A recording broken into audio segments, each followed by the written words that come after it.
What's the quickest way to lose $100 million? Cast Johnny Depp in your summer blockbuster. But before we get to that disaster,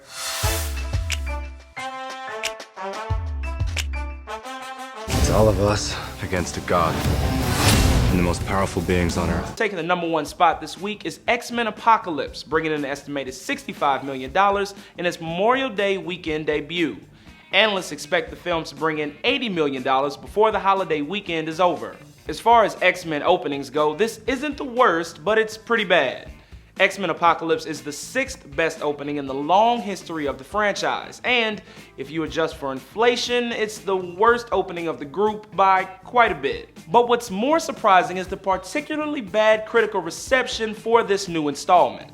Since Fox rebooted the franchise in 2014 with X-Men First Class, the films have received excellent reviews across the board. X-Men Days of Future Past is the best reviewed film in the series, which makes the 48% Rotten Tomatoes score a little surprising for Bryan Singer's latest. But on the bright side, at least there's another Quicksilver scene.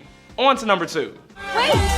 Oh, Alice, you always were an irksome, slurvish, interrupting thing.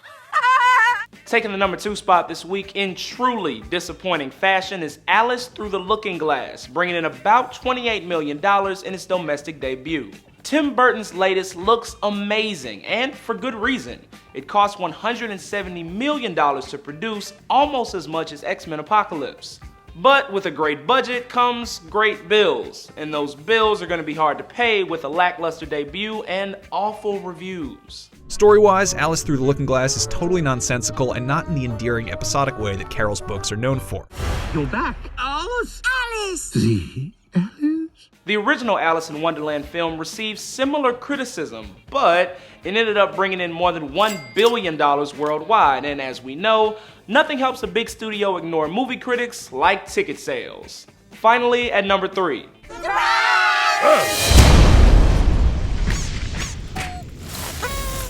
Excuse me. Party foul. Falling to #3 this weekend is the Angry Birds movie, bringing in an estimated $18.7 million in its second week out. The app-turned-feature film continues to do well overseas, helping push the worldwide total past $220 million. As for next week, time to find that faded 2 sizes too small TMNT shirt. Here we go! Cowabunga! For Newsy, I'm Jamal Andrus.